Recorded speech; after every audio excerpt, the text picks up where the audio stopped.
একদিকে জাতীয় ঐকমত্য কমিশন নিয়ে যেমনটি আসলে বিএনপি প্রশ্ন রেখেছে, তাদের নিয়ত কি, বর্তমান বাস্তবতা বিবেচনায় আপনার অবজারভেশন কি বলে? সংস্কার কি জাতীয় ঐকমত্য কমিশন রাজনৈতিক দলগুলোর উপর চাপিয়ে দিচ্ছে, নাকি বিএনপি ছাড় দিতে চাইছে না? দেখুন, শহীদ ভাই যেমন কতগুলো কথা বলছেন যৌক্তিক, যেমন ধরেন বিদেশি নাগরিক, রিয়াজ সাহেব বিদেশি নাগরিক এখন ঐকমত্য কমিটির বলতে গেলে উনি টপ। ইউনূস সাহেব যদিও সবার উপরে, but ultimately he is facing all this things. তো প্রশ্ন হচ্ছে যে বাংলাদেশি নাগরিক, জন্মসূত্রে বাংলাদেশি বলেন বা যেভাবেই বলেন, বাংলাদেশি নাগরিক তো দীর্ঘ 16 বছর দেশটা শাসন করছে। তো শাসন করার ফলাফলটা কি? এই যে শাসন করলো, উনি তো পিওর বাংলাদেশি, তার শাসন যে করছে ফলাফলটা কি? উনি আয়নাগর দেখিয়েছেন, বিনা বিচারে হত্যা দেখিয়েছেন, শাপলা চত্বরে লোক মেরেছেন, ওনার শাসন আমলে সেনা অফিসার মারা গেছে, কৈফিয়ত নাই, বহু লোকের চাকরি চলে গেছে। সে তো পিওর বাংলাদেশি। সুতরাং আবার যারা পলাতক হয়েছে তাদের বহু লোকের ডুয়েল সিটিজেনশিপ ছিল, চলে গেছে বিদেশ, অন্য ভিসা ছিল, চলে গেছে বিদেশ। সুতরাং এটা খুব যৌক্তিক বলে আমি মনে করি না পার্সোনালি। উনি করেন কি, ওনার কাজটা কি করছেন, দ্যাট ইজ ইম্পর্টেন্ট। আজকে আমার জন্য যদি একটা চাইনিজ লোক উপকারী হয় আর আমার নিজের দেশের লোক যদি ক্ষতিকারক হয়, আমি কোনটা অ্যাকসেপ্ট করব? সুতরাং সেই বিবেচনায় যেতে হবে। সেটা কতখানি হয়েছে সেটা পরের প্রশ্ন। সুতরাং এইগুলো বলে আমার কাছে মনে হয় যে আমি ব্যক্তিগতভাবে আমার দ্বিমত আছে। এরপরে আমরা আসেন যে রাজনীতিবিদ ছাড়া কিছু হচ্ছে না। আমরা তো রাজনীতিবিদ না, আমি আমার কথা বলছি, আমি বিশ্বাস করি উনিও রাজনীতিবিদ না, বাট আমরা তো টকশোতে বলে রাজনীতিবিদদেরকে অ্যাডভাইস দিই। তার মানে কি উই হ্যাভ দ্য রাইট?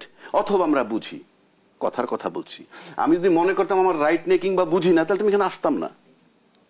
কাজেই রাজনীতিবিদ নই, আর রাজনীতিবিদদের যদি আমরা উপদেশ দিয়ে থাকি, কাজে যারা করতেছে কাজটা তারা যে পারবে না তারও কোনো গ্যারান্টি নেই, তারা পারতেও পারে। বাট ইউনূস সাহেব রাজনীতিবিদ না, তার দলও রাজনীতিবিদ না, মানে দল বলতে তার যারা কর্মকাণ্ড একদম পিওরলি রাজনীতিবিদ না। কিন্তু এখানে আসলো কিভাবে? এখানে আসলো কিভাবে? এটার দায়টা কার? এখানে আসার আগে তো রাজনীতিবিদ ক্ষমতায় ছিল। রাজনীতিবিদ ক্ষমতায় তো আসলো কিভাবে? রাজনীতিবিদদের ব্যর্থতা। তার মানে এই না রাজনীতিবিদ হইলি আপনি সব পারেন, তা নাহলে আমার দেশে যতবার সামরিক শাসন আসছে, জিয়াউর রহমানের শাসন বলেন, এরশাদ সাহেবের সামরিক শাসন বলেন, তার আগে তো সিভিল গভর্নমেন্টে ছিল। আপনি ফাঁকফোকর দিচ্ছেন কেন? আপনারা একেবারে কমপ্লিট হইলে এরা ঢোকে কিভাবে? 111 আসলো কিভাবে? ইউনূস সাহেব বসলো কিভাবে? হাউ? ইউনূস সাহেব তো মঙ্গল গ্রহতে আসে নাই। আপনারা রাজনীতিবিদ ক্ষমতায় ছিলেন, তাহলে আপনারা রাজনীতিবিদ কি রাজনীতি করছেন যে তৃতীয় ব্যক্তি ঢুকতে পারে আর আমরা নির্বিকার তাকায় তাকায় দেখতেছি? কারণটা কি? ব্যর্থতাটা কার? টোটাল দায় রাজনীতিবিদদের। আজকে দেশের যে সিচুয়েশন সেটার দায় তাদের।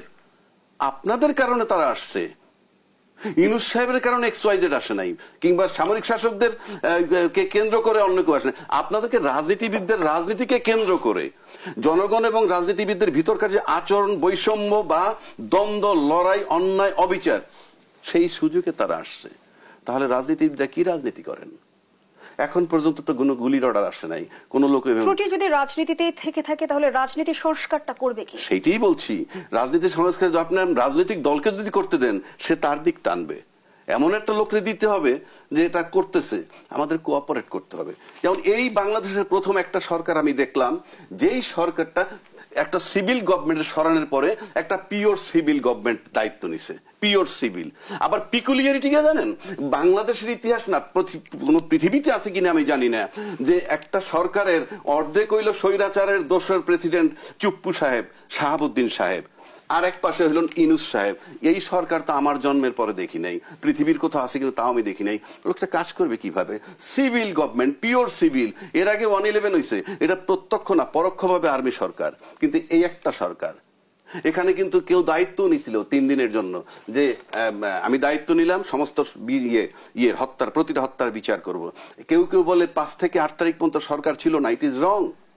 সামবডি টুক দ্য রেসপন্সিবিলিটি, যে আমি দায়িত্ব নিলাম। কিন্তু তারপরে তিনি ইউনূস সাহেব আসার পর হয়তো চলে গেছেন। কিন্তু সরকার এখন আসলে সংস্কারে আপনি বলছিলেন যে এমন কাউকে সংস্কারটা করতে হবে যারা রাজনীতিবিদ নয়, যারা এখন করছে, যার রাজনৈতিক অভিলাষ নাই। 1 2 নম্বর, সে তার দল টানবে না, পক্ষপাতিত্ব করবে না। কারণ আপনি তো একটা সুস্থ গণতন্ত্র ফেরত চান। অন্তর্বর্তী সরকার দায়িত্ব গ্রহণ করেছে, অন্তর্বর্তী সরকার দল নিরপেক্ষ সরকার, অরাজনৈতিক সরকার। তারপরে রাজনৈতিক দলগুলো পূর্ণ আস্থা রাখতে পারছি কি? গতকাল বিএনপি স্থায়ী কমিটির সদস্য সালাউদ্দিন আহমদ বলেছেন, সংস্কার এখন এমন অবস্থা হয়েছে, আমি প্রধান উপদেষ্টাকে বলেছিলাম একটা কবিতাই লিখে ফেলেন, হে সংস্কার তোমাকে পাওয়ার জন্য আর কতবার আলোচনা করিলে, খানা পিনা খাইলে সংস্কার পাওয়া Yes, হবে। তার কথা অমূলক না, সে পলিটিশিয়ান, তার মতনই বলছে। কিন্তু আপনি কত বেসিক জায়গায় আসেন, সংখ্যানুপাতে আসন চাচ্ছে কেউ কেউ, আবার কেউ কেউ বলছে যে না, ওভাবে না। বেসিক জায়গা, প্রধানমন্ত্রী আর রাষ্ট্রপতির ক্ষমতার ভারসাম্য। আচ্ছা, আপনি যদি পার্লামেন্ট নির্বাচন হয়, সেই পার্লামেন্টে যদি দেখা গেল 200 সিট পাইলো একটা দল, 200 সিট পাইলো, সংস্কার করলো কি? প্রধানমন্ত্রী আর রাষ্ট্রপতির ক্ষমতার ভাগাভাগি, একে অপরকে ছাড়া চলতে পারবে না। কিন্তু একটা দলীয় সরকার যদি মানে ভোট করার পর যদি 200 সিট পায় একটা দল, তারপরে যদি রাষ্ট্রপতি নির্বাচনে সদস্যরা করে, তাহলে সেই রাষ্ট্রপতি আর প্রধানমন্ত্রীর ভারসাম্যের সমস্যা মানে আর ঝামেলা মানে থাকলো কোথায়? দলীয় প্রধানমন্ত্রীও দলীয়, তাদের ভোটে যদি রাষ্ট্রপতি হয়ে যায়, তাহলে দুইজনের ক্ষমতা ভাগাভাগি করে লাভটা কি? এবং এই ক্ষমতার ভাগাভাগি যদি করতে হয়, তাহলে ইলেকট্রাল কলেজের কথা বলছে যে 70-75টা ইউনিয়ন চেয়ারম্যান সহ যদি আপনি ওই ভোটটা করেন, আপনি নিশ্চিত থাকেন ইলেকট্রাল কলেজেও কিন্তু অনেকের আপত্তি আছে। আপত্তি থাকবেই তৈরি করেন, কারণ আপনি আপত্তি থাকবে এই কারণে আপনি টোটাল ক্ষমতাটা কুক্ষিগত করতে হবে। কাজেই প্রধানমন্ত্রী আর রাষ্ট্রপতির ক্ষমতা যদি ভারসাম্য রাখতে চান, তাহলে তো রাষ্ট্রপতি আর প্রধানমন্ত্রী যদি একটা দলের থেকে আসে, তফাৎ কি? বিএনপির তরফ থেকে যেমনটি বলা হচ্ছে যে অতীতে একজন স্বৈরাচার হয়েছে বলে প্রধানমন্ত্রীর হাত পা বেঁধে দিলে আসলে হবে না। হাত পা বেঁধে দেওয়ার বিষয় না তো। If you are transparent, if you are clean at heart, আপনার সৎ উদ্দেশ্য থাকে, আপনি টেনশন কোথায়? আইন আছে যে বললাম চুরি করলে হাত কাটে দেবে সৌদি আরবে, বলছিলাম এখানে একবার, চুরি করলে হাত কেটে দেবে। সৌদি আরবের লোকের হাত নাই, কুদৃষ্টি দিলে চোখ তুলে ফেলে। সৌদি আরবের লোকের চোখ নাই, তার মানে কি আইনে কি আসে যায়?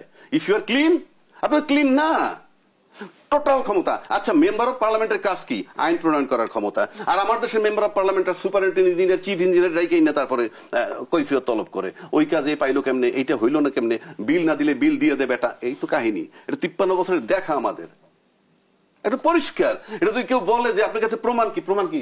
এই আবহাওয়ায় উনি চলছে না, উনি তো সরকারের ভিতরে ছিল, বলুক উনি যখন কাজ করছেন উনি কতখানি স্বাধীন ছিলেন। গল্প যতই